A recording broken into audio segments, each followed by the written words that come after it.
તો બધાને હર હર મહાદેવ. કામ હવે લગભગ બધું થઈ ગયું છે, ચોખ્ખું હલકર ધુંજારા કરવાના હતા. શ્રાવણ મહિનો આવી ગયો પણ થઈ નહોતા શક્યા, તો હવે ધુંજારા કર્યા.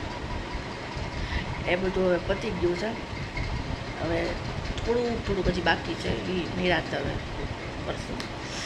એકારે કરીએ તો માંદાઈ પડી છે ભાઈ, તો એ બધું કામ ચાલશે. હવે અત્યારે હવે રસોઈનો ટાઈમ થઈ ગયો છે. શ્રાવણ મહિનો છે, આમ તો રોજ રાત્રે એકટાણું કરીએ છીએ. આજે કાળા ચણા જે કહે ને, દેશી ચણા, એનું શાક બનાવવું છે. તો એ રાત્રે ના ખાઈ શકાય, રાત્રે ખાઈએ તો પ્રોબ્લેમ થાય. એટલા માટે હવે આજે અમે બપોરે એકટાણું કરશું.